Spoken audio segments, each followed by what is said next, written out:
If the road were easy, everyone would do it. We don't shy away from challenges. We dive in.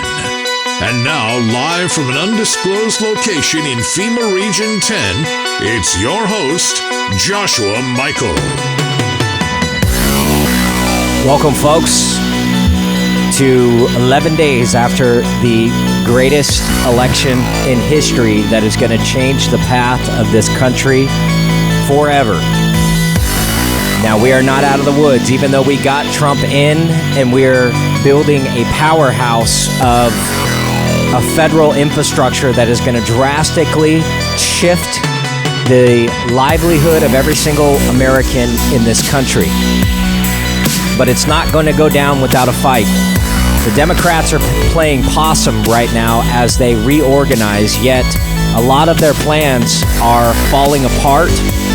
They're losing the moral high ground. They're losing the will of the people. They are losing the asleep population as more and more people are awake and privy to what's going on in the world and how it's operating and all the things that are transpiring in regards to the food supply, the medical industry, the government spending, and all of this stuff, the powerhouse of all these Trump announcements that have been going on. I want to play more as he keeps announcing more good things, more good things, more good things.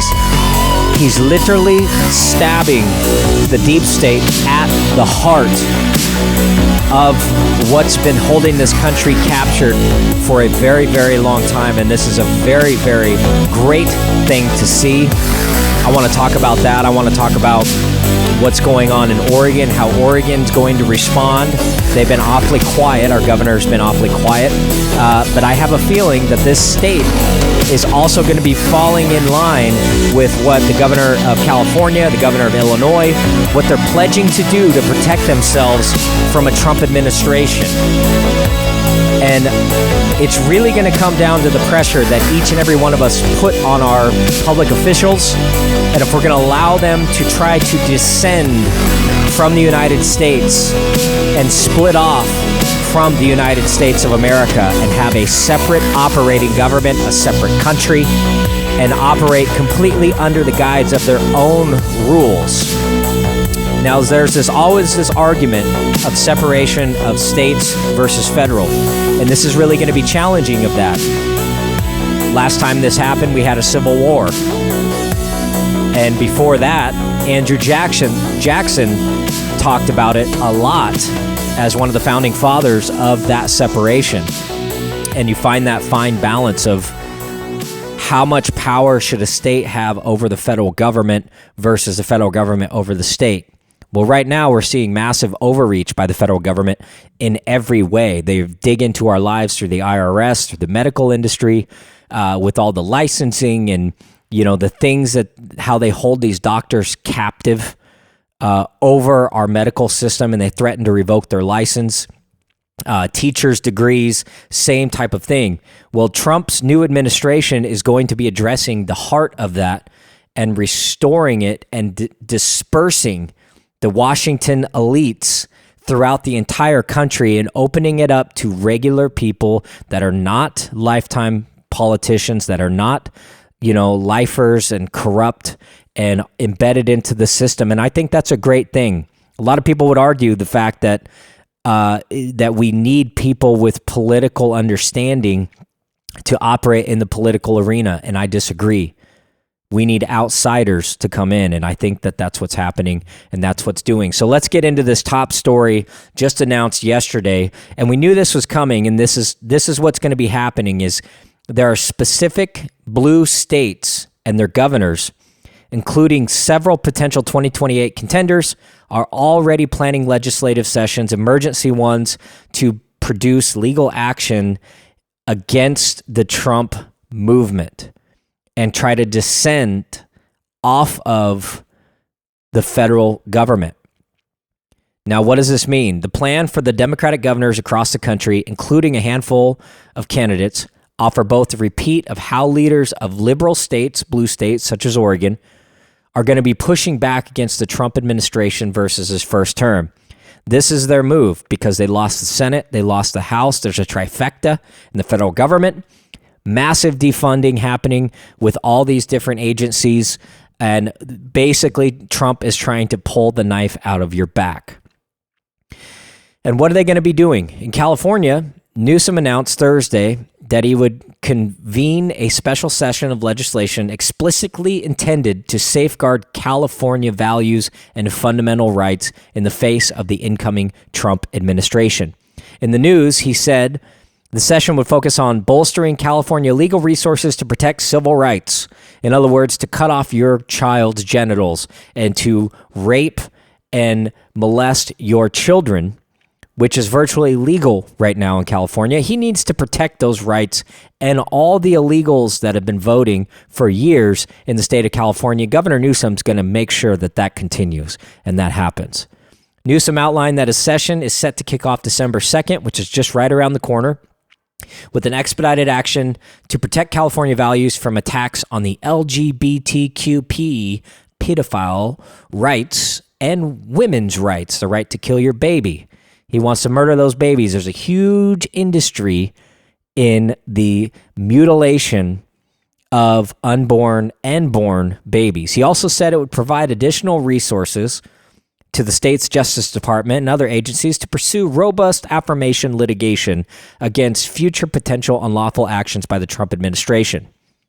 They are 100% lawful, and this is a coup that is now collaborating with multiple states and governors that they're set up to establish a coup against the federal government and against the American people. Because as you know, Trump got the majority vote as well as he got the electoral vote, which hasn't happened in so long. But they're trying to undermine that like they've continued to do. And they've continued to do over and over again. Now, will they be successful? That's really going to come down to us. I don't think they're going to be successful, only in the sense that the will of the people do not want this. The will of the people basically voted in a mandate, a reprimation of these destructive policies that happen in Oregon by our governor and our government and all the Oregon Health Authority and all these useless bureaucrats that are simply running a global agenda to dismantle the family, to make you sick, and to eventually kill you off. That's the goal. Everybody always asks me, well, why would they do something like that? Why are they doing this? Why, when there's these egregious policies that come, like, why do they want to take away your firearms so you can't protect yourself? Why do they want to do that? Because they want to be able to control you. That's all it's about. Why do they want to force you to wear a mask? Why do they want to give you medications that don't work and make you sick? Why don't they just get to the fundamental root of the problem? How is it that the medical industry keeps evolving and they have all this money and billions of dollars that go into the medical industry, yet we are one of the sickest nations in the world? Why is that? Why aren't people able to figure it out? And here's the answer. And I tell people all the time, once you figure out what the major goal is, and the major goal is the destruction of the family, the destruction of the mother and father dynamic with having influence over your kids, that's the goal, to destroy that, to get your kid on an iPad, dissenting from its parental influence and great-grandparents and grandparents and all the great things and teachings that your parents are some of your best mentors leading up into your life, or at least they should be. And parents, this is a message for you. If you're not paying attention to your kids, if you're not asking the right questions, if they're getting home from school and just jumping right on the TV, and then you don't see them, then you cook them dinner, they're eating dinner in their room, and you're not engaging with them, you're not teaching them stuff, you're not bringing them to work with you, you're not doing all these things, you are failing as a parent, and you're missing the entire point. And essentially, they're already won if they've got you to disconnect from your child. Your child's life is in your hands. And they're one of the most important jobs that you'll ever have as a parent. And you only have a short window, a short time, 10, 15 years, to really make an impact on who they're going to be and how they feel about themselves, give them confidence, give them the support, give them the will and the knowledge of all the things that you've learned, that you've been on this planet for so long. That's the point. The only thing we can share, the only thing we can spread, you can't take your money with you, you can't take your experiences with you, you can't take any of that with you. The only thing that you can pass on that has any value is knowledge and wisdom. And so have this be a moment and a reminder of the importance of that, because that is the fundamental purpose. Once you become a parent, that is your sole responsibility, is to make sure that your children grow up happy and healthy and confident. Confidence is key. Confidence is key for follow through. Confidence is key for failure. Trying to do things, even failing, but doing things confidently. One, you're less likely to fail if you're going to do it confidently. Two, even if they do fail, they can confidently get back up and try again, because that's the whole purpose. That's everything. So what are these states going to do, and how are they going to do it? So Newsom added that the session would be the first of several actions by his administration and the legislature to begin shoring up California's defense against the incoming federal administration that has threatened the state on multiple fronts.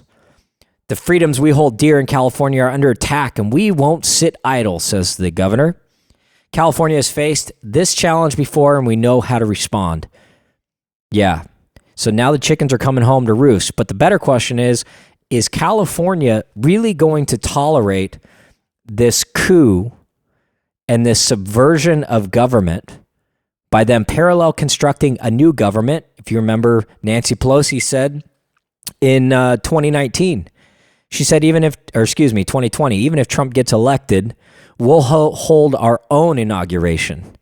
We'll do our own inauguration elsewhere. We don't have to do it in Washington, D.C. We're going to appoint our own president. That is a coup. That is a subversion of government. We have bad actors inside all of these blue states holding it captive. We know most of California is red. If you look at the map, they gained tons and tons of counties. Most of California is red. They voted for Trump. They voted for this reprimandum. They don't want these policies, these DEI, climate change, bullcrap policies shoved down their throat. So Newsom's office told the Associated Press that governor was attempting to Trump-proof the state's laws. Now this begs the question, who has more power?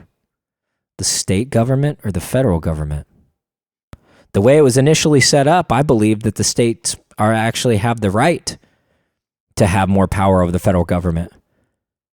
And so is this a move that we should accept or not? But essentially what's happening is the roads are being split and the climate is being polarized in the sense, and so I tell people all the time, and this is why, when people move out of the state, there's an argument there. People are like, hey, we got to have good people. I know Pastor Lou, he's very passionate about this when people say, well, why don't you leave the state if it's so bad? And he said, well, then there's not going to be any good people here anymore to make change and have an impact. Yeah, and I see that argument, but there's also an argument that we're in a captured state, we're behind enemy lines. You're not going to be as effective here as you would be if you were in a, pro-liberty stronghold. You'll have a better vantage point having people of your peers that agree with you and similar values as you. Because I personally believe Washington, Oregon, and California, as great and as beautiful states they are, they're some of the most beautiful states in the country, are going downhill, and we're going to be victims to this, and we're going to be fighting this. And so it's up to you to put your bootstraps on and realize that just because we got Trump in the office and good things are going to be happening all over the country doesn't mean that our own government here in this state aren't going to be trying to subvert everything that they do and put tax and potentially tariffs and possibly checkpoints getting in and out of the states might be coming down sooner than we think. You're listening to Joshua Michael, Noncompliant America, and we'll be right back.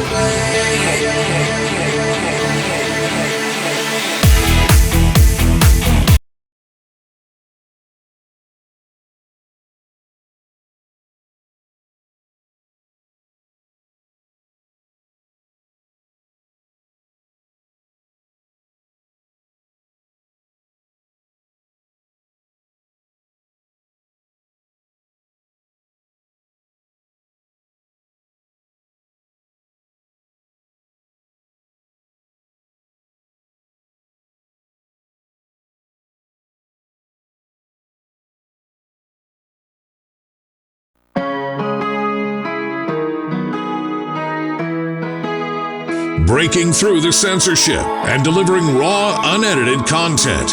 It's Joshua Michael with Non-Compliant America.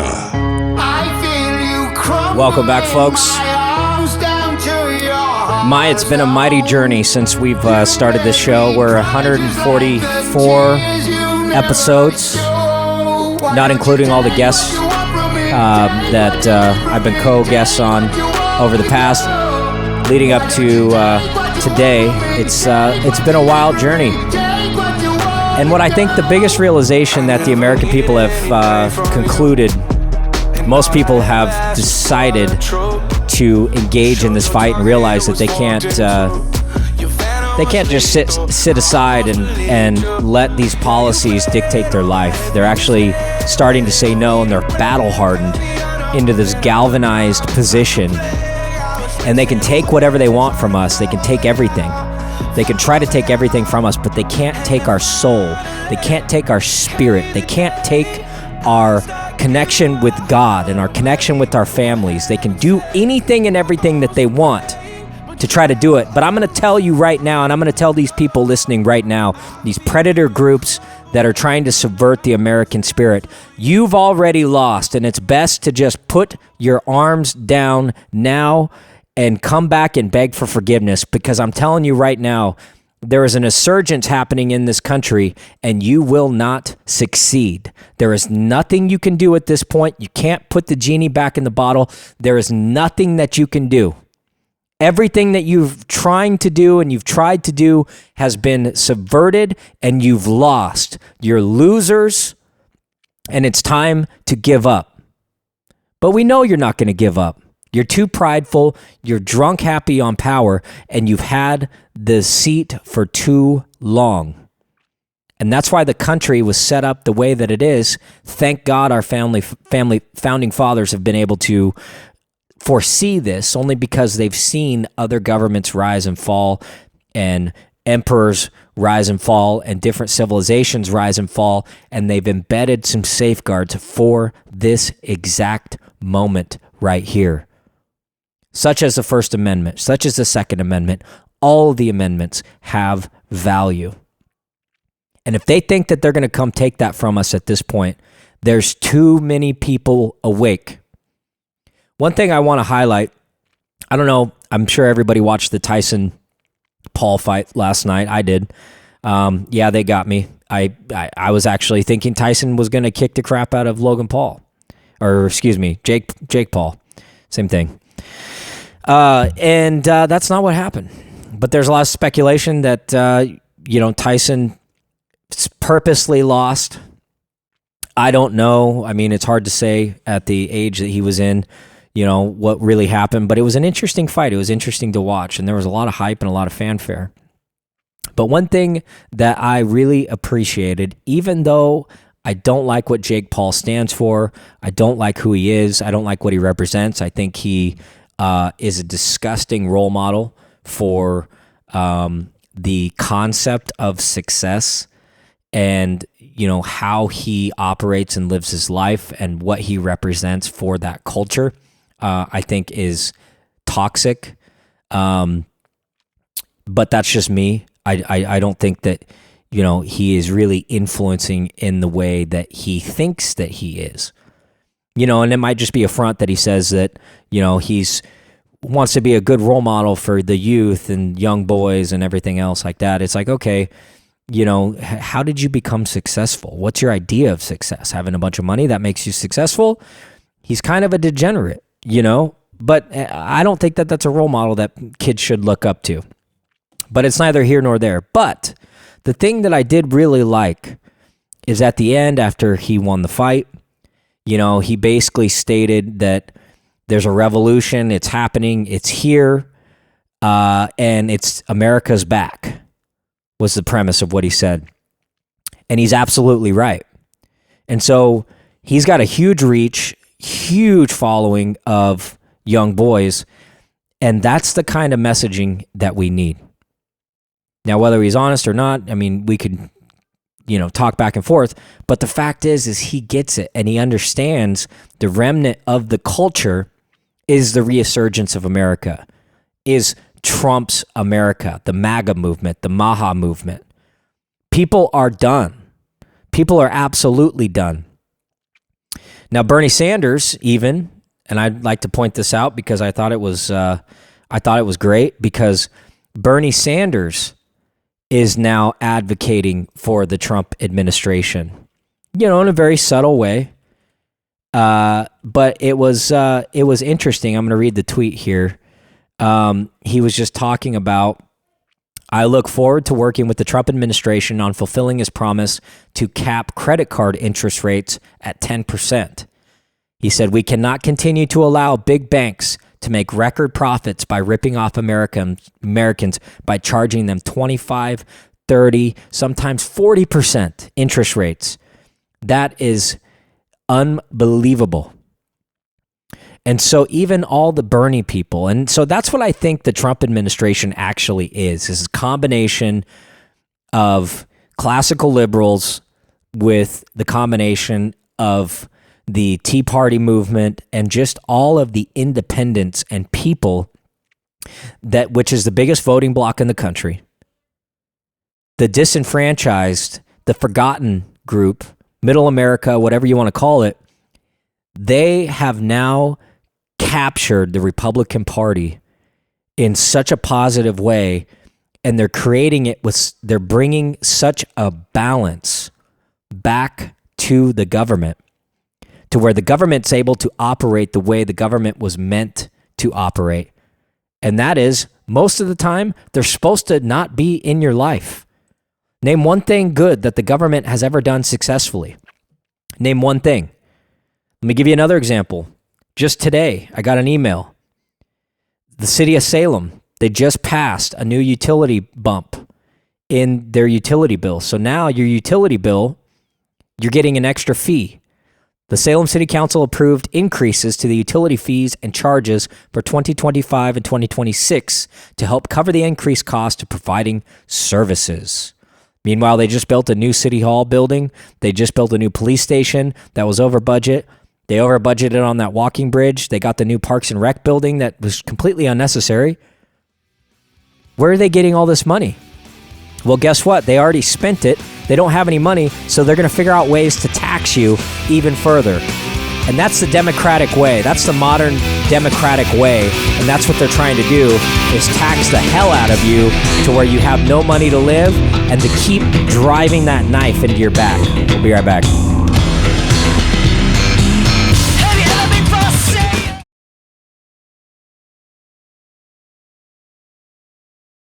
If the road were easy, everyone would take it. We don't shy away from challenges. We dive in.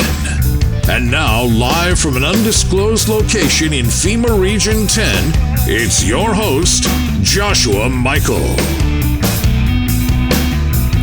All right, welcome back. Third segment. We're getting into the city Salem wanting to increase 4.5%. It was approved for both 2025 and 2026. That just means you're going to pay more money for your utility bill. Here's a question. I would pay for that if they decide to clean up the water and take the fluoride out of the water. Where's that legislation? Why are they not talking about that? When is the city of Salem going to take the fluoride out of the water, which is now stated by the FDA that it's lowering children's IQs? There's no set amount on how much water you're supposed to actually consume. Why aren't they doing that? I would pay the 4.5% for that. If they're going to be actually giving us good water, good clean water, and take these poisons out of it that are completely unnecessary. And for that, again, if you're not filtering your water, a Brita filter is not going to work. It just simply takes the taste out. It actually doesn't take out any of the chemicals. My recommendation, my non-medical recommendation, would be a water distiller. You can buy them. They're pretty cheap. But distill your water and take control of your health again. Because that's the key to having a clear, sound mind. And I promise you, after about a month, you'll be able to taste all of the chemicals that you've been acclimated to into the water system. Start asking the coffee shops around, hey, do you guys filter your water? How do you guys filter your water? I'd recommend doing a commercial water distiller. They're not that expensive. And it's simple for them to put it in their plumbing to where all the water coming out of their main water system could be distilled water, which is going to be healthy. But I just recommend that the city start taking all the fluoride and all the crap out of the water that we don't need. Why don't they slap poison stickers on all the water supply systems? Because that's what it is. And so I believe the new administration is going to start setting precedent for that, to start doing that very thing to the water.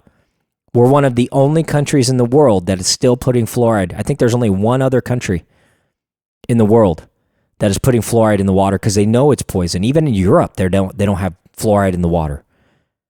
So, City of Salem, the city council, if you're listening, the city mayor, if you're listening, let's start pushing legislation to get the water cleaned up. Set the precedent. You want to be the city capital of Oregon? Set the precedent. We have clean water. And all you liberals, tree huggers, all those people that are all about health and everything else, why aren't you up in arms about the water supply? Why is it the Republicans and the conservatives now that are having these arguments?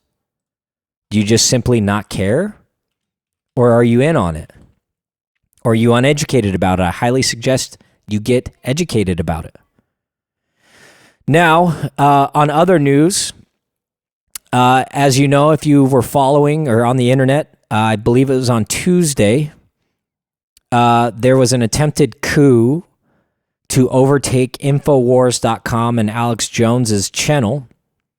And if you weren't following it, basically what happened is he's in a bankruptcy and they were set to do an auction to sell off Infowars. Well, there were a bunch of different eager buyers that had plenty of money, and you had to have cash in the bank, everything else. And what happened is there's a quote-unquote news organization called The Onion, which is supposed to be satire. They haven't posted articles that are relevant forever. They don't post real articles. It's satire. They supposedly won the bid at the auction. And now they pledged money that they sued Alex for and won a lawsuit for money that was owed by Alex in his bankruptcy. And so they pledged that debt on purchasing of Infowars. And they came in, they had an IT department, they shut them down, they kicked everybody out. Well, Alex already had a backup plan. You can go to AJN Live on X, and that's his backup plan. However, they did it illegally. So there was a massive hoax all over the media that everybody said that The Onion bought Infowars. Now, what is this symbolic of? This is the same thing they tried to do to Trump with taking him off the ballots. It's the same thing they did to Roger Stone. Same thing they did to George Papadopoulos. It's lawfare by these bureaucrats, just like what these governors are set to do against the Trump administration. They're doing it to regular citizens of this country to try to silence them, to shut them up, to imprison them, like the J6 prisoners. They're trying to do all of this. This is the bureaucracy that Trump is set to unroot from the captures of all these agencies. They're pledging to defund all of these agencies. Yeah, you guys can still operate, but you have no money to operate. So you can't hire people. You're not going to get any government taxpayer money. You're not going to get any of that. So you can't operate. And that's what I think he should do to the IRS. Defund the IRS completely. Once he abolishes the income tax, if he can push it through the Senate and get the legislation that was passed in 1913, dismantle that, and the Federal Reserve is null and void. And guess what? The Department of Treasury for the federal government suddenly absorbs all of the money supply, which is how this country was established. We have been captured by the bankers and the banking system for years, for over 100 years. And now it's time to take that back. This is the moment. These are the moments right now that are going to define our entire future. And it's up to you whether you want to get involved and engage. Yes, some of this stuff's scary. It's going to get ugly.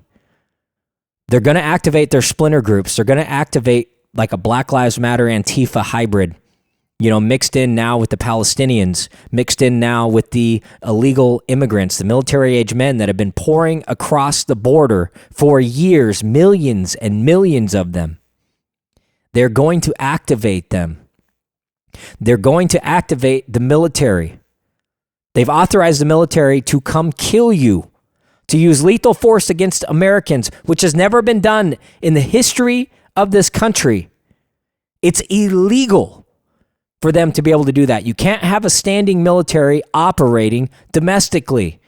The military is made to protect the borders of this country and the interests of this country, not to come after the American population, which is what they're going to be planning to do.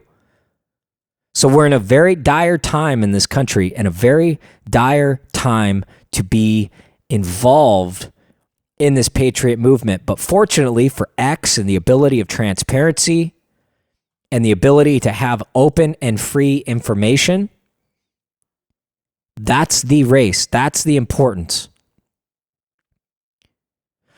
Elon Musk just posted, the Pentagon has failed its 7th audit and says it cannot account for what is $824 billion on its budget that it's spent on. $824 billion. Do you know how much we need to finish the wall? We could probably do it for $6 billion. So where did all that money go? This is why Trump's life is in danger. This is why all the dissenting voices that are actually standing up, speaking truth, and fighting back against the system, they're all in danger right now, and they're being attacked in every way possible. Because they don't want this message getting out. They don't want you thinking that you're free. Or excuse me, they want you to believe that you're free, but we all know that you're really not free. Yeah, you can play in your little playground that we've built for you, but you can't venture outside of that. And guess what? We're going to tax the hell out of you if you try to go outside of that anyway. We're going to send the IRS agents after you. We're going to audit you. We're going to commit all these lawsuits, just like these governors are pledging to do to the Trump administration. The Trump resistance rises in states led by Democratic governors. Democratic governors are signaling their willingness to defy the new Trump administration, vowing to protect freedoms in their states and wage legal and political battles if the president-elect follows through with his controversial proposals. They're not controversial. It's the will of the people. That's the will of the people. Number one voting reason for people voting is immigration. Number two is economy. Number three is the DEI. That's the majority of the country, of what we want. And he is simply doing our will for behalf of the people. So it's these predators, these bureaucrats, the Illinois governor, Governor of Massachusetts, Gavin Newsom, all of them are trying to subvert the government. They're initiating a coup. And I believe there should be war trials against them for trying to subvert that. No different than if you're in a corporation, if you're a shareholder or a board member, and you're trying to crash the company and doing things that don't work in best interest of the company, you can then be removed and potentially tried for sabotage. And so the same thing applies when we're in these state corporations, which is all the states are. They're just a company. And if you're being led by that and acting against the government by trying to parallel construct your own secret government, which, by the way, has been in existence and has been operating for a very long time. That's why Kamala was not elected. She was selected. to run as governor. Nobody voted for her. It's a subversion of reality. But if you clean up your water, clean up your mind, you'll be able to see it. Be right back. We working hard for this money.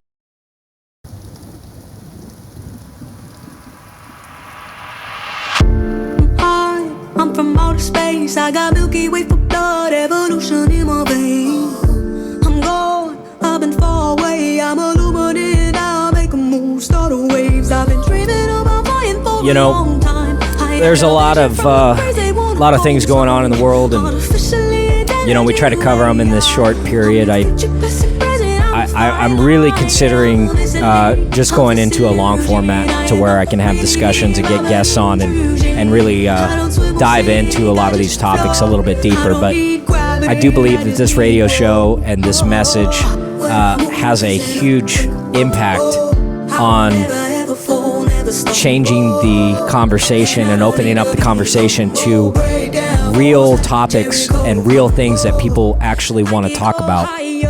Other radio hosts on this show, other people that are listening to this. It's not hard to have these conversations, but you have to commit fully into the conversation, into these topics, and get down to the nitty-gritty of it. And that's what we try to do. That's our goal here. That's what I always focus on in trying to talk about. Rather than nipping around the edges, let's just go right for the heart of it. And you have to fully commit in order to do that. And it can be difficult. It can be nerve-wracking. It can seem scary at times. Everything else. The Oregonian right now is trying to confirm H5N1 bird flu in Clackamas County. So bird flu is on its way. And, I don't put it past these people, these BlackRock, George Soros engineers and scientists that are going to try to release another bioweapon and start making people sick. I personally believe that could be their surprise, one of many different levels of how they're going to try to get us to go back to sleep and or run in fear.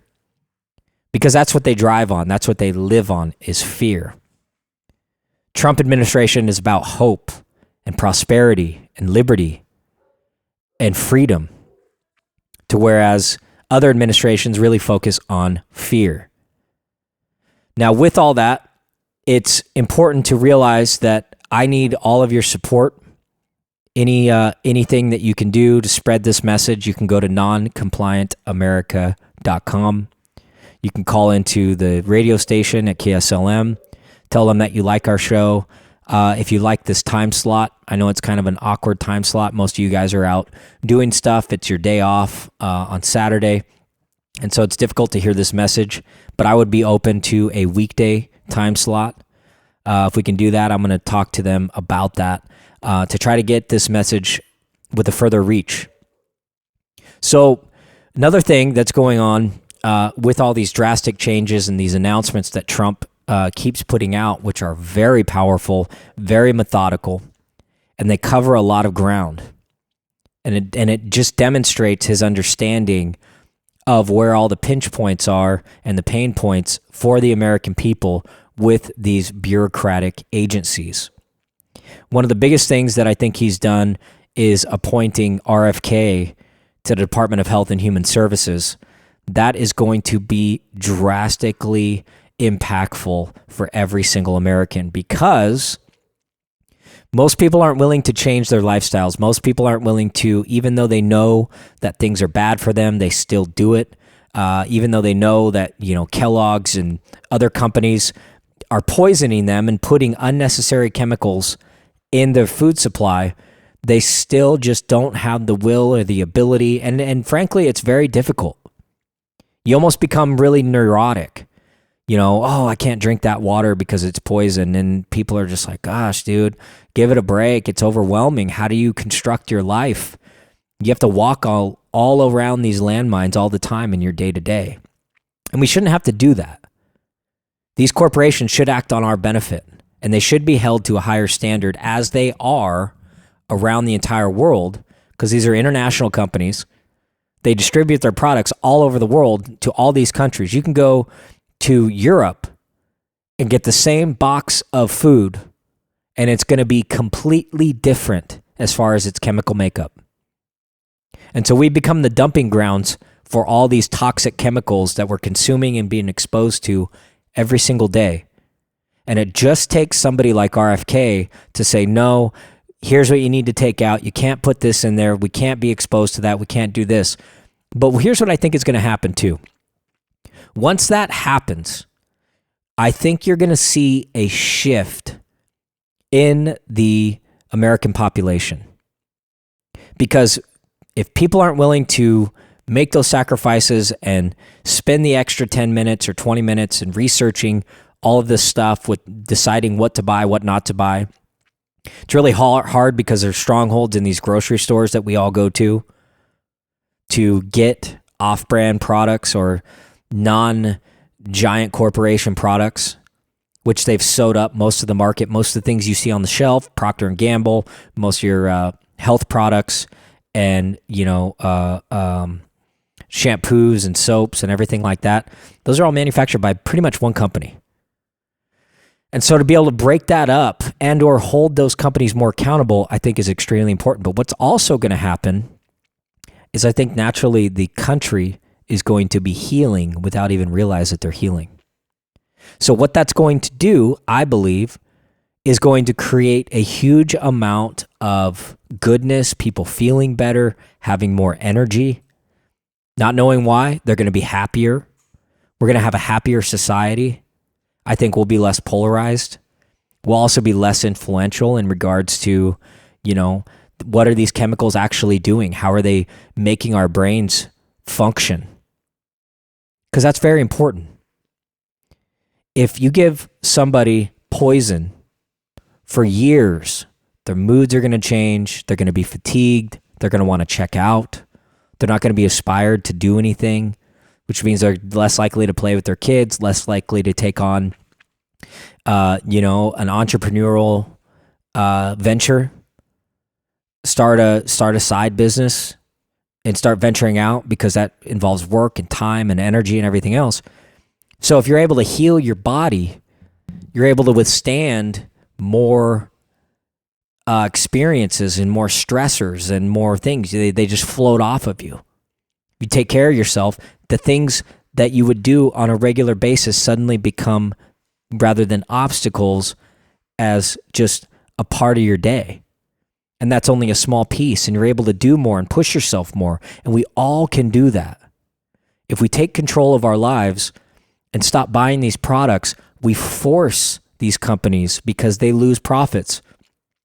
Corporations are profit driven. They're not driven to provide good products that you consume that you'll keep coming back and time again.